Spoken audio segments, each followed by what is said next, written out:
નમસ્કાર મિત્રો, સ્વાગત છે ફરી એક નવા વિડીયોમાં।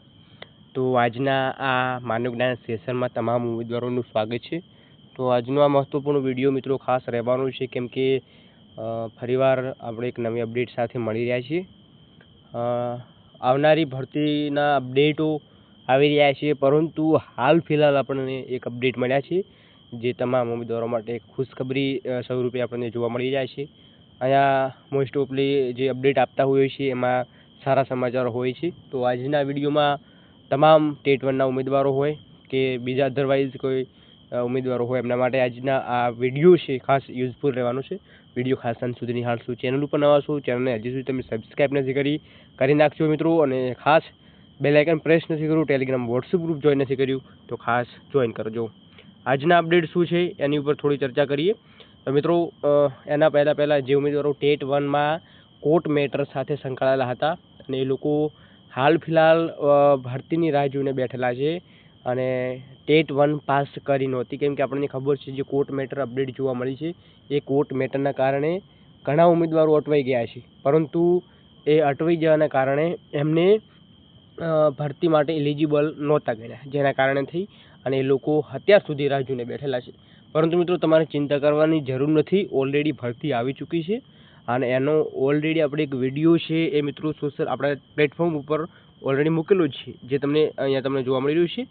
તો એ વિડીયોની મારફતે જે ભરતી આવી છે એમાં શિક્ષક બનવા માટે અહીંયા 6 સપ્ટેમ્બર સુધીની જે પ્રોસેસ, એટલે કે આપણે એ વિડીયોની માધ્યમમાં સંપૂર્ણ માહિતી આપી ચૂક્યા છીએ।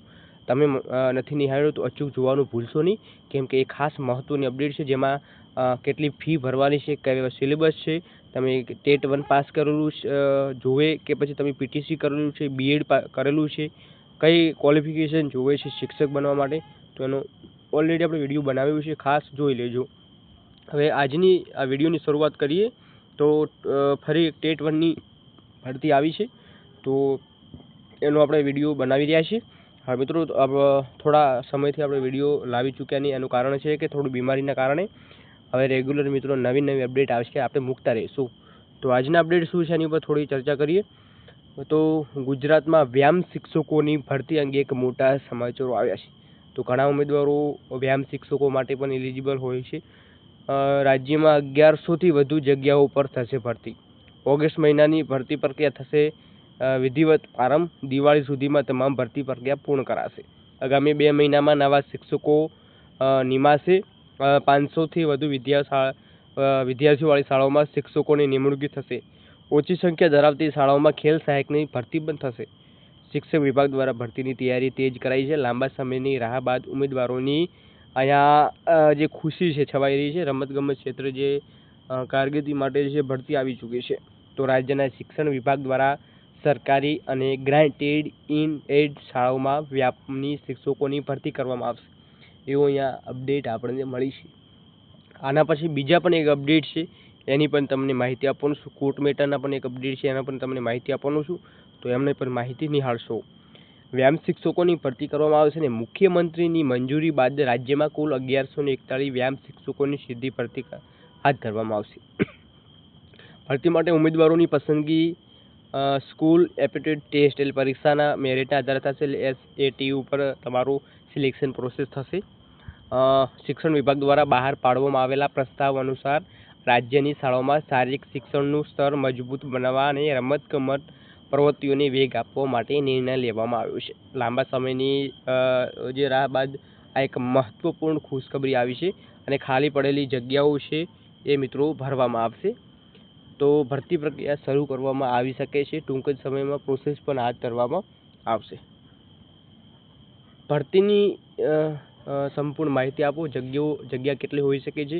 કુલ જગ્યાઓ 1141ની આજુબાજુ આપણને અહીંયા જગ્યાઓ જોવા મળી રહી છે। પદનું નામ છે વ્યાયામ શિક્ષક, જે મિત્રો ખાસ ધોરણ 6 થી 8 માટે છે। 1 થી 5ની અત્યાર સુધીમાં કોઈ અપડેટ નથી, પરંતુ 6 થી 8 માટે છે, એટલે કે એ લોકો પણ ટેટ ઉમેદવારો અથવા બીએડ કરેલા ઉમેદવારો માટે એલિજિબલ રહેશે। પસંદગી આધાર પરીક્ષાનું મેરિટ રહેશે। વયમર્યાદા વાત કરીએ તો કે સામાન્ય રીતે ભરતી માટે મહત્વ વયમર્યાદા 35 વર્ષ નક્કી કરવામાં આવી છે। જો કે આ ભરતી માટે રાજ્ય સરકારે વિશેષ 3 વર્ષની છૂટ આપી છે। સામાન્ય વર્ગ માટે 38 વર્ષ સુધી અનામત એસટી ઓબીસી માટે 43 વર્ષ સુધી અહીંયા તમને ક્રાઇટેરિયા જોવા મળી રહ્યો છે, જેમાં છૂટછાટ અંગે. હવે બીજી અપડેટ છે તો કયા ઉમેદવારો છે એ આમાં એલિજિબલ રહેશે, શું ક્વોલિફિકેશન રહેશે. તો માન્ય યુનિવર્સિટી માટે સ્નાતક ડિગ્રી કરેલી હશે મિત્રો, જેમાં CPED, BPED અથવા DPED જેવી શારીરિક શિક્ષણ સંબંધી વ્યાયામ લાયકાત ધરાવતા હોવા જોઈએ. કેમ કે મિત્રો ભરતી છે એ સ્પેશિયલ વ્યાયામ શિક્ષકો માટેની છે, જેને કારણે થઈ ક્વોલિફિકેશન છે એ વ્યાયામના જે ક્વોલિફિકેશન છે એ માગવામાં આવ્યા છે. જેમાં મિત્રો જેને સ્નાતક ડિગ્રી સાથે તમે CPED, BPED અથવા DPED કરેલું હોય છે, જે BEd જેવી ક્વોલિફિકેશન છે એવી જે રમતગમત શારીરિક શૈક્ષણિક સંસ્થાની આ એક સર્ટી છે, એ તમારી માન્ય ડિગ્રી તમારા જોડે હોવી જોઈએ.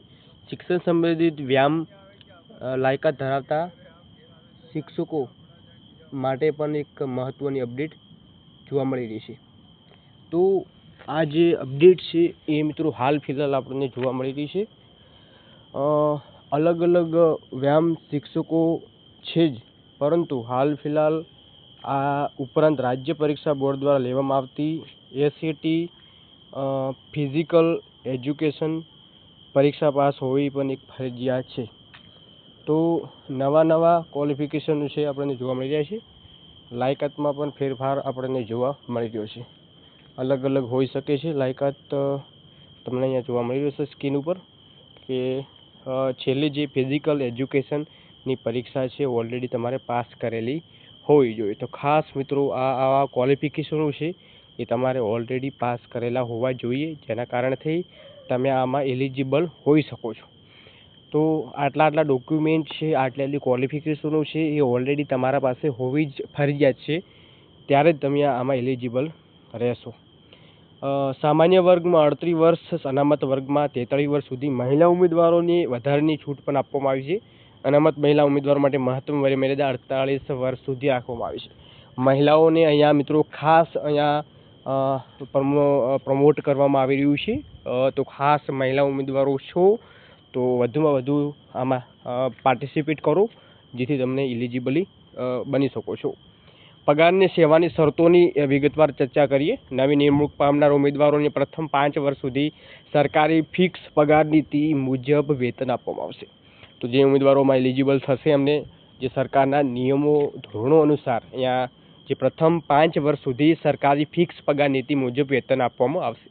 ત્યારબાદ નિયમિત પગાર ધોરણ સમાવેશ કરવામાં આવશે. રાજ્યના રમતગમત શારીરિક શિક્ષણને પ્રોત્સાહન આપવા સરકારના આ નિર્ણય મહત્વપૂર્ણ માનવામાં આવી રહ્યો છે.